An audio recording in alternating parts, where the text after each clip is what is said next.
Hello. So, welcome to the next part of your human design journey. So, today I'm going to talk to you a little bit about characteristics for the type. So, we've already been through sort of the elements of the chart that determine which type you are, whether it's a manifestor, generator, manifesting generator, projector, or reflector. So, if you haven't already seen those videos, then pop up and watch the anatomy of the chart and introduction to type videos. So I took you through really, before I go on to that, I can do a reminder. So I normally do this reminder at the end, but I decided to do this reminder at the beginning this time. So this is going to be an overview of type kind of characteristics. However, this is potentially the sort of broadest part of the chart, which is kind of generic towards your profile. So when you're listening to the descriptions of the things that I'm going to tell you now, the level to which you feel them, the intensity to which you feel them, will all be heavily influenced by the rest of your chart. So as we move through all the different sections, the next section I'm going to be doing is your strategy and your authority. And then we're going to look at your profile, and there's obviously the influences from your gates and your channels and all the different things. So as you're listening to this, as you then move through the rest of the content, it will all become clearer as to how what I'm saying today actually impacts you, if that makes sense. So like I said, you have to kind of learn this stuff in a linear order, but really you need the whole thing, the whole picture to really see how that influences you. So listen to what I'm saying today as a guide, but the rest of your chart will heavily sort of influence how this plays out, if that makes sense. So as a really quick recap, in the other trainings that I already put in here, the introduction to type, anatomy of your chart, we've got the difference between the defined centers and undefined centers. So the defined centers, which are colored in, or we have consistent access to energy. Undefined is where you take on the energy of others, and open is a third category, which isn't as prevalent, but where there aren't any gates at all in the center, but that doesn't make a difference for this particular thing. So we also went through the motor centers. So the reason I went through this first is because it does, how many motor centers you have does make a difference within your type, because your type is generic, but you will have different motor centers, and that all comes down to how much energy you have. Okay. So that's just a little quick recap. But what we're going to do today is actually take a deeper look at the types themselves. So you'll notice what I'm not talking about is the strategy and the authority. So each of the types also has, that goes with them, unique to them, a decision-making tool, which is called, and you'll see on your chart when you read about human design, it says strategy and authority. But instead of trying to make it too overwhelming, I'm pulling that part out, and that will be the next thing that we go through. So I've deliberately, if you're like, where's the strategy and authority? It's deliberately not in these descriptions, and you'll get another one with those descriptions in. So in terms of being a manifestor, 9% of the population are manifestors. And in terms of your energy and the kind of aura, a manifestor has a closed aura, which helps to protect them from outside influence. And that closed aura can be picked up by other people. So if you're a manifestor, or if you find yourself around a manifestor, you will potentially maybe feel their energy is closed, and that tends to either attract people or repel people. Either people will be drawn towards a manifestor, or they will be sort of avoid manifestors. But that is almost like that's how it's supposed to work, because it will help manifestors to easily find who are their people, Who are your people? Because the right people will be drawn towards you, and you're actually your sort of closed off aura will potentially repel the wrong type of people for you. The throat center plays a really important role for manifestors. All manifestors, if you remember, have the defined throat, which is directly connected to the motor center. So if you are a manifestor, pay close attention to your throat and the gates that you have activated in your throat. Because as a manifestor, when you speak, people tend to listen. And as part of that, with the defined throat, manifestors are designed to initiate. But this is the thing, without the defined sacral, so if you remember from the other lesson, I was talking about the energy levels of the different types, a manifestor doesn't have the sacral, which is the biggest battery pack of energy of all the centers. So a manifestor isn't necessarily designed to follow things through to the end. So at the point where a manifestor starts to lose interest, that is when they really need to, especially in business, it's about delegating, even in a family setting or context, but in business, would need to have a VA or a team, ideally, really, to then fulfill the things once a manifestor has lost interest, because a manifestor really needs freedom, flexibility to work on what they want when they want. And it's kind of designed to be independent in that way of being able to kind of do what they want when they want. And when they do lose interest, if they use their energy on the wrong thing, so their energy will come in bursts based on their excitement and how much they want to do something. And if they continue past that level and then use energy on the wrong thing, then that is when they will get burnt out. So for manifestors, it's all about learning to almost pass things over to others at the right time once you've lost interest. Now, obviously, if you are in business or you're in some kind of situation where you can't do that, then you'd need to be very careful of managing your energy levels and not going past the point of, like, you would need to have breaks and stop and make sure that you don't get burnt out. So in terms of sleep, if you are manifestor, it suggests going to bed before you get tired. So again, managing your energy levels and not waiting until you've gone too far and you're overtired before going to bed. And also it suggests having an hour to wind down beforehand would be beneficial. So as you see, I mentioned the sleep for all of the types as we go through, and it's slightly different for everybody. So as a manifestor, to make sure you're managing those energy levels, make sure that you are honoring your bursts of energy, when you have them, when you don't have them, when you lose interest in things, make sure that that is, if you can, pass things on to somebody else. If you can't, then just make sure you do manage those energy levels and don't go too far, burn yourself out.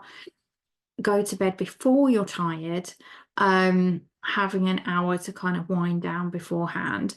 And also it suggests that manifestors should follow your own guidance on what to eat, when to eat, rather than trying to fit in with others. In that same sort of sense of being independent, it's all about kind of following your own playbook, really, as a manifestor. So making sure that you're not trying to fit in to appease other people too much, and making sure that you're doing the right thing for you. So in terms of a little house building analogy, just as a reminder, a manifestor is potentially going to start the project, initiate the project, might find the land, put together the team, bring on the builders, get the kickstart the whole project. But the point to which the manifestor stays involved in the project is going to be different depending on how invested they are, how interested they are, their own energy levels, and will not be the person building the house, and will likely pass that project over to somebody else once it's been initiated, once it's been started, once it's all been set up, once everything's going fine. The manifestor's likely to sort of walk away and go on to the next thing and leave the team to finish doing the actual build of the house. So that is like the kind of really short overview of things for manifestors to look out for. Now, even if you're not a manifestor, I do think it's really interesting and important to understand what all the other types are, because it can really help with our communication and our understanding of other types. And you might have a manifestor in your life, you might run the charts of the other people in your world, and you might kind of bump into somebody or meet somebody and kind of think, oh, and then think, oh, I wonder if they're a manifestor. Now, again, when you come to the strategy and the authority video, so this, I'm doing all of the types in one video. When I get to the strategy and authority, I'm going to do a different video for each type. But I do recommend, again, watching all of the videos for all of the types if you have time, because it will make your life so much easier when communicating with types that are not you. So in the same way, many years ago, I read this book called Surrounded by Idiots, The 4 Types of Human Behavior by Thomas Erickson. And it focuses solely on communication, and it's kind of based around the DISC profiling. And I found it fascinating at the time. It was probably in like 2018, I think I read this, 2018, 2019. And it was really interesting for me to see where the clashes were. So this book, like I said, Surrounded by Idiots by Thomas Erickson, really highlighted where the problems in communication stem from, based on kind of, like I said, DISC profiling. You have the 4, in this particular context, there's 4 types: red, yellow, green, and blue. And what it showed you was the clashes between the types. Now, if you do go through and watch all of the different videos in here of the different types, it's going to do the same kind of thing. It's going to help you to see where the clashes are across all of the different types when they interact with each other. So the next one is the generator. So generator is the most, I was going to say popular, but that's the wrong word, prevalent. 38% of the population are generators. And just a reminder, so we had the defined sacral, but the motor center is, the throat is not connected to a motor center. So you might still have a defined throat as a generator, but it's not connected to one of these other motor centers. So as opposed to the manifestor that has a closed aura, the generator has an opening and enveloping aura, and is actually designed to take in things around you and your environment. And in that same kind of vein, what that means is that the aura, your energy, is actually magnetizing things to you. And so as you're sort of magnetizing things towards you, especially in a business context, then you need to make sure that you allow space, or leave space to actually allow things in. So as we have this energetic aura that's attracting things to us, then if there's no space for it to come in, then you're going to end up with not allowing it in. So especially if you are in business, don't fill up your diary too much. Leave the space for the stuff to come in. Because you do have the defined sacral, you do have the energy to build and to do. And because of that, the biggest lesson for a generator is to learn to say no, because it's almost like you do have the energy. So if somebody asks you something, somebody asks you to help, somebody asks you to do something, because a generator has the energy there, they often say yes to things which is not actually designed for them. And that is how a generator burns out. A generator doesn't tend to necessarily run out of energy. A generator will use their energy on the wrong things. And that's how you kind of use up your energy and can lead to burnout, because you'll see when I go through the strategy and the authority, if you are using your energy on the wrong things, you become frustrated as a generator, and you will still burn out even though you have the energy. So a generator needs to learn to say no. um, and also, because you do have all this energy, a generator is designed to move. There needs to be movement. And you need to make sure that you use your energy, and the kind of, the general saying and phrases of, oh, just go for a walk and clear your head, go for a walk and like you'll feel better. I think that's really designed for generators, and you'll see on the next thing, manifesting generators, because literally so manifesting generators are a type of generator. So manifesting generators are an energy type. There is a lot of energy here. We're designed to use the energy. And if we stagnate, if we're feeling stagnant, if we're feeling stuck, then we literally need to move the energy. And the quickest way to move the energy is to move us, is to move ourselves. So that whole, get up and dance or do this, do that, or go for a walk, it literally is because of that is the solution for the energy types, generators and manifesting generators, to shake up that energy and get it moving around your body again and kind of wake up that sacral. So if you are being too lethargic and you're not using your energy and you're not actually kind of having the movement there, you might need to look at kind of injecting a bit of extra movement into your life. Now, sleep for a generator, because of this sacral energy, in order to be able to sleep effectively, then you need to have used up all your energy before you go to bed. So make sure you're tired, essentially, before you go to bed. And a generator does not need time to wind down. If a generator is tired, needs to go to sleep, then in theory, they should be able to just go to sleep, and just kind of, go to sleep. But as long as you're tired and as long as you have used all that energy up, then when you're done, when you're ready and you're like, oh, I'm tired now, you should be able to go to bed, go to sleep.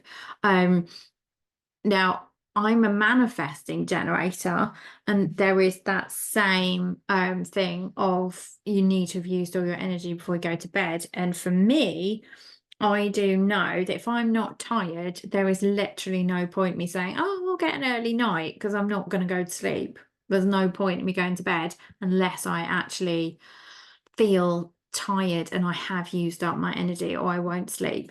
So the sleep itself is what recharges the sacral. So if, as a generator, if you manage your sleep well, and you're not using your energy on the wrong thing, literally every night when you go to sleep, the sleep recharges your sacral. You wake up the next day with energy to do the next day. So that's how a generator's kind of energy levels and things are designed to work.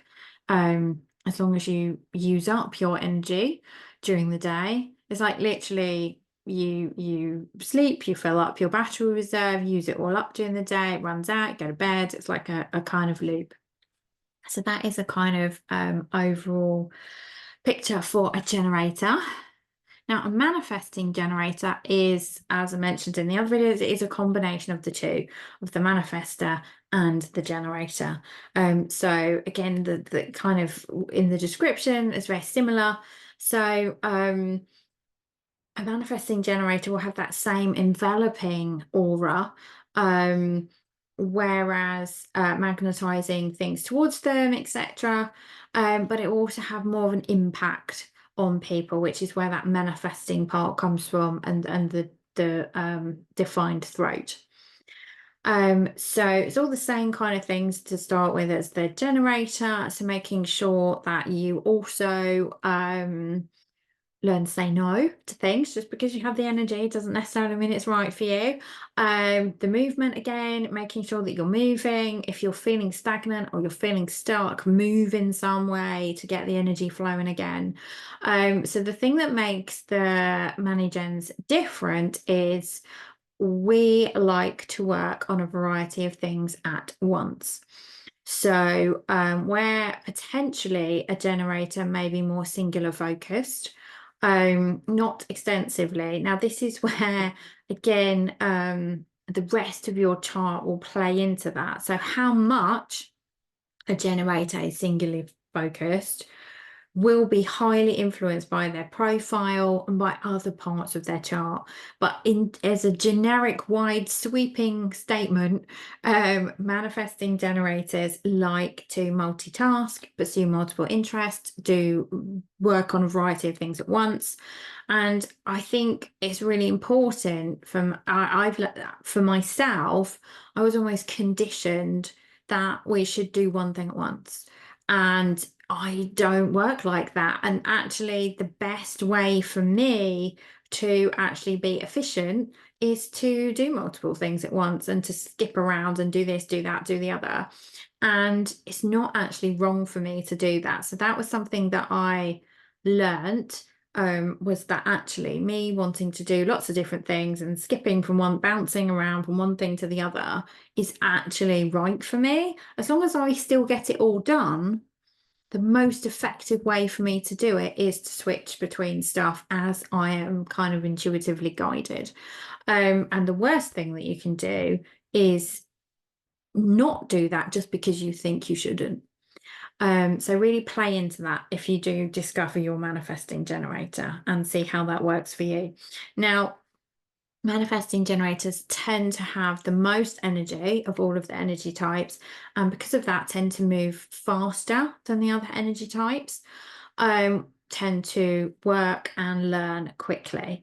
But because of that speed, and I do know, I recognize this in myself, you have to be careful you don't skip steps. So if you're moving too fast and you're skipping ahead too quickly, then you can potentially miss things and have to go back and fill in the gaps. And sometimes that can have consequences. Other times it makes no difference. You just go back and fill in the gaps and it didn't cause any problems. But depending on what you're doing, sometimes a manifesting generator needs to actually slow down a little bit to make sure they're not missing a vital piece, and they're not moving too fast. And also, speaking from my own experience, I also sometimes feel, depending on the energy levels of the other types, I can sometimes go a bit too fast and I have to slow myself down a little bit because I don't want to tire out the other energy types, if that makes sense. So in terms of sleep, again, same as the generator, need to use all of, we're designed to use all of our energy before we go to bed, because when we're asleep, that cycle is going to get recharged and we'll wake up tomorrow with a bundle of energy again. The slight difference with this one is it suggests that, although it said the generator could just, go straight to bed, it suggests with a manifesting generator, an hour of winding down will be beneficial. Now, again, my own personal experience, I do find I need that. So, if I've just driven home from somewhere late at night, if I go to bed, I won't sleep. I just watch something, half an hour or something, and then I will fall asleep. So again, play with it and see how it works. But that's the kind of generic guidance. And also, because of the amount of energy that manifesting generators have, potentially you may eat more than the other types, because of kind of keeping all that energy fueled up. So with all of the types as you go through, it really is important to double check, like I said from the other video and at the beginning, which of the motor centers you do have defined, because that will impact the amount of energy you have throughout the day and what you need to do. So the next one is the projector. So the projector has a penetrating and focused aura. Sounds a little bit scary, but it really isn't. It just means, if you remember what I was saying about the defined or undefined centers. So if the center is defined, then that is the consistent energy, your own consistent energy. Whereas With the undefined centers, which the projector tends to, because of the way it does, the projector doesn't have the sacral defined, and there's no motor center connected to the throat. Just in general, projector tends to have more undefined centers, and it's because of that, the projector almost can see the energy of the others because it takes the energy on. A projector will take on the energy and will like see the energy of others, and so therefore it's your, or a projector's aura almost like extends into the other energy types. So that's kind of what that means.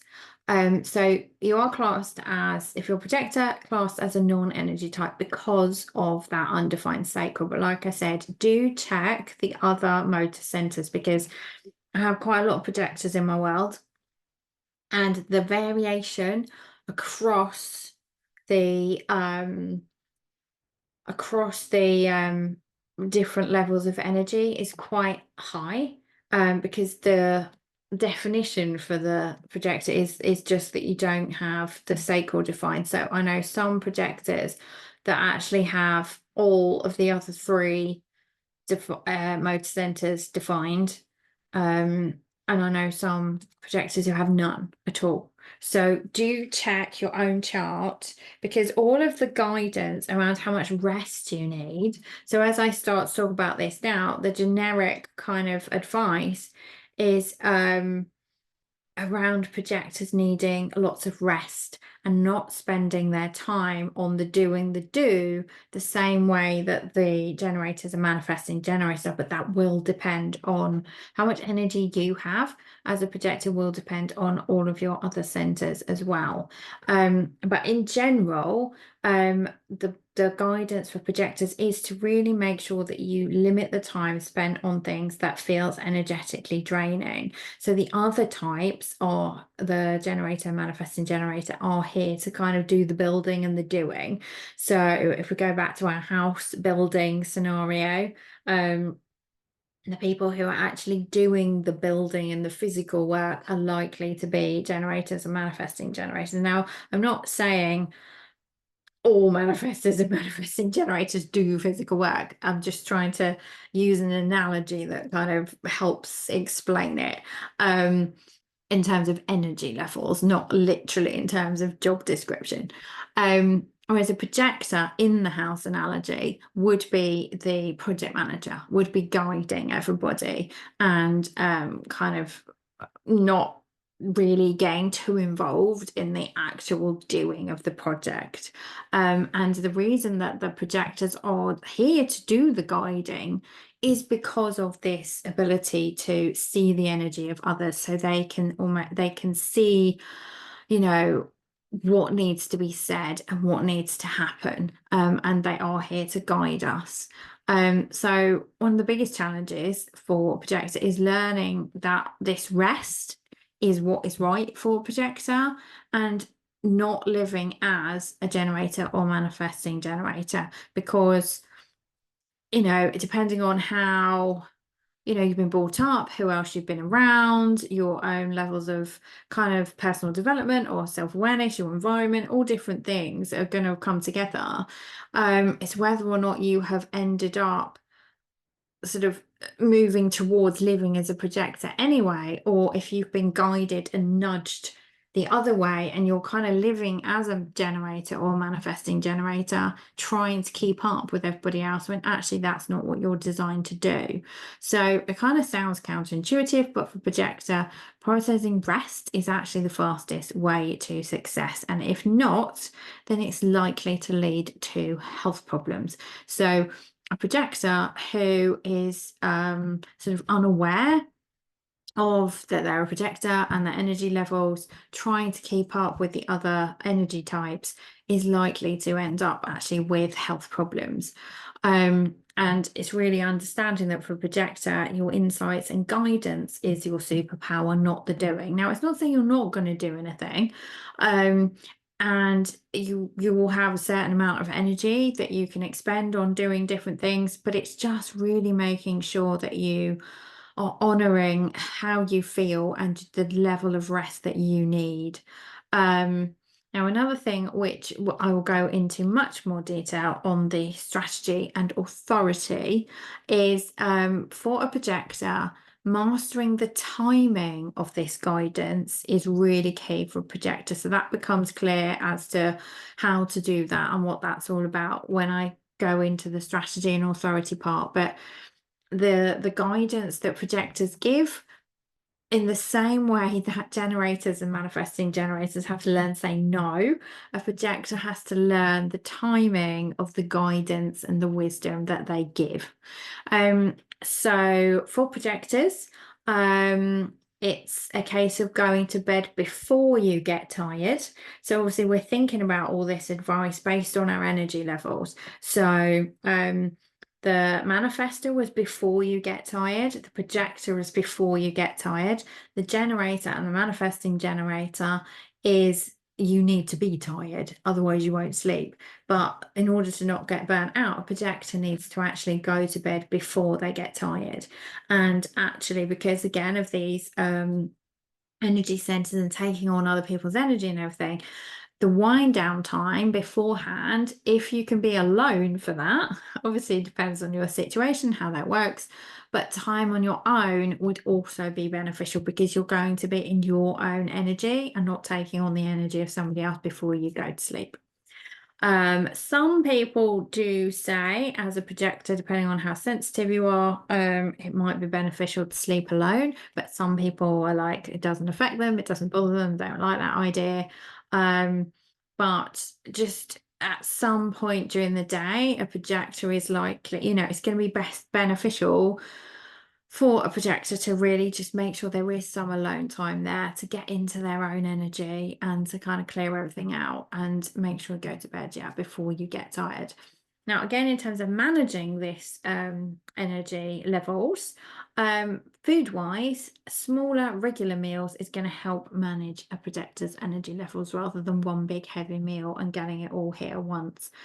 So if you're a projector, play with that, see how that works for you. You might be doing it naturally anyway, but that is like I said, this is generic advice. All of the stuff on here is the kind of generic traits around the types, but once you start looking into your profile and all the rest of the detail, you can start to actually tailor that and skew it to actually be what is right for you.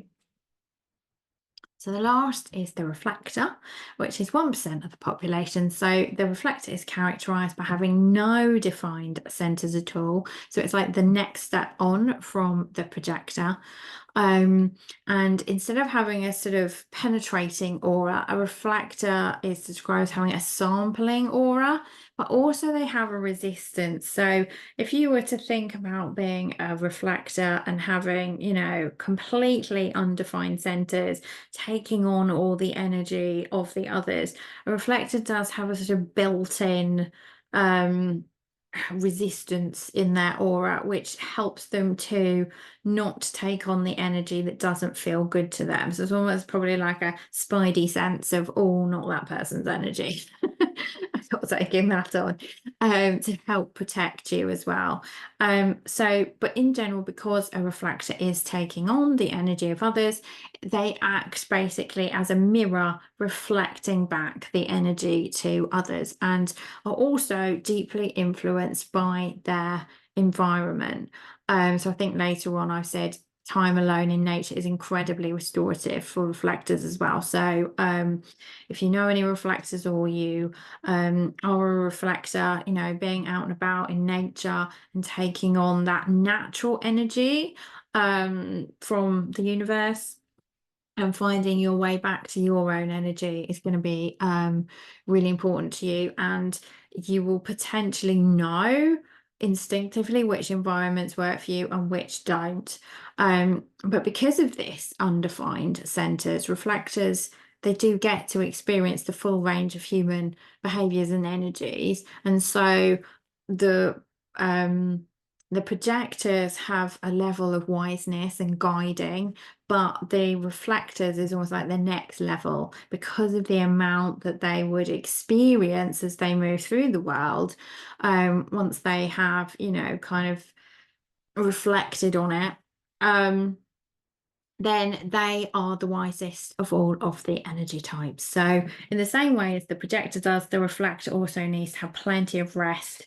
And this also applies to projectors as well. It's being mindful of borrowing the energy of others, which can lead to burnout. So again, depending on as a projector, which centers you have defined or undefined,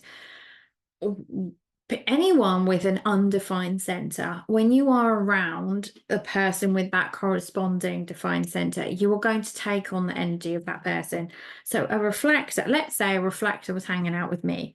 I have got all of my centers defined from the throat down. I have all 4 motor centers. Whilst a reflector was with me, they are potentially going to be taking on my energy and feeling that energy of the doing. And so they're likely to, if we were out and about for the day, they would potentially feel quite energized because of my energy. As soon as we split company and they went home, they would not have my energy anymore, if that makes sense. I mean, it sounds a bit strange, but it kind of makes sense as well. So anyone who doesn't have any motor centers, this would apply to really, is taking on the energy of others while you're around them, and you keep going and you keep going. So let's say you normally, if left your own devices, would go for a 2-hour walk, and you need a bit of a rest or a sit down. I'm making this up, but let's say you go for a 2-hour walk and you have a little sit down, you need a rest after 2 hours, and you have a little sit down, 5 minutes, then you carry on.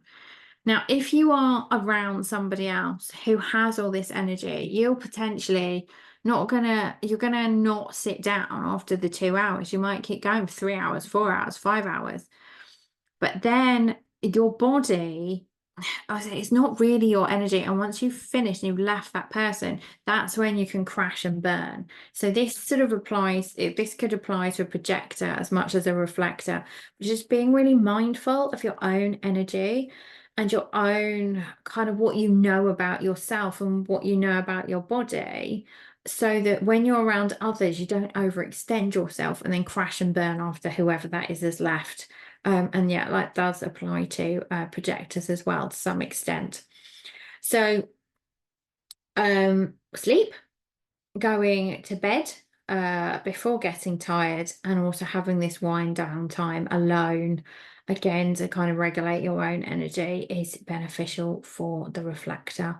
And same way that lighter, smaller meals instead of, missing my F there, one big heavy meal can also help manage energy levels. So with all of these kind of descriptions and things, we're going again, which is why I started with it, all around kind of what centers you have defined, undefined, how much energy you have is going to play out a lot of these things. It's how, why we need time before bed, whether we're tired or not when we go to bed, how much energy we take on to others, whether we're magnetizing things towards us, or whether we're taking on the energy of others, is all down to those centers, whether they're defined, undefined, whether they're motor centers or not, which is why I started with that kind of description. So that's an overview of the types to take you a little bit further on your journey. Like I said, the next thing I'm going to go into is decision making, which is called the strategy and the authority. So that will all be to do with, again, the centers. So each type has their own strategy, which is all to do with how you make decisions. So it is connected to, I'm sort of saying, generators learn to say no. Once you've learned your strategy and your authority, that is what helps you to know what to say no to. And the same with the kind of manifestor, your strategy and your authority is kind of what's helping you to navigate this kind of initiation piece. And the strategy and the authority for the projector and the reflector is helping you to navigate how you're going to move through things without your defined centers.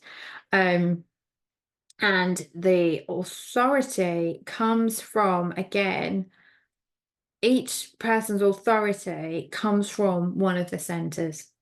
So that's why I was really trying to get you again to understand which centers you have defined and undefined and stuff before we go through, because the authority and part of the decision making is also all going to be based around which of the centers you have defined or not. So that's all going to come into play in the next set of videos on decision making, strategy and authority. Like I said, they are going to be separate because it would just be way too long if I covered all of it in one, because there are 5 strategies, 8 authorities. So it would be just way too much information. But if you have time and you do want to go through them all, then, like I said, in the same way that this book explains how to interact with the other types of people in terms of communication, understanding how the other types make their decisions is going to help you to understand and have less clashes with the other people in your world, in your life. Understanding how manifestor makes decisions versus a generator, manifesting generator, projector, reflector, and even within those types, there's different ways of making decisions and what people need and how long people need to make decisions and how to help people make decisions. So it might be that there's people in your life who you kind of want to help them be able to make decisions. So yeah, that's what we're moving on to next. My little caveat that I put at the beginning, it's still relevant. You can see, hopefully you can start to see like how all of this layers on top of each other, and one piece of insular information in your chart is not the whole picture. So everything you're learning, it's like layering it all together, putting it all together. And yeah, I hope this has all made sense. If you have any questions, then you can comment below. You can also find me over in so this group, Your Introduction to Human Design, is the series of the information, the videos, and then I have my other group, which is the missing piece, which has a monthly business lounge. So if you pop on over to there, you can find out when the next business lounge is. And I will see you all soon on the next video.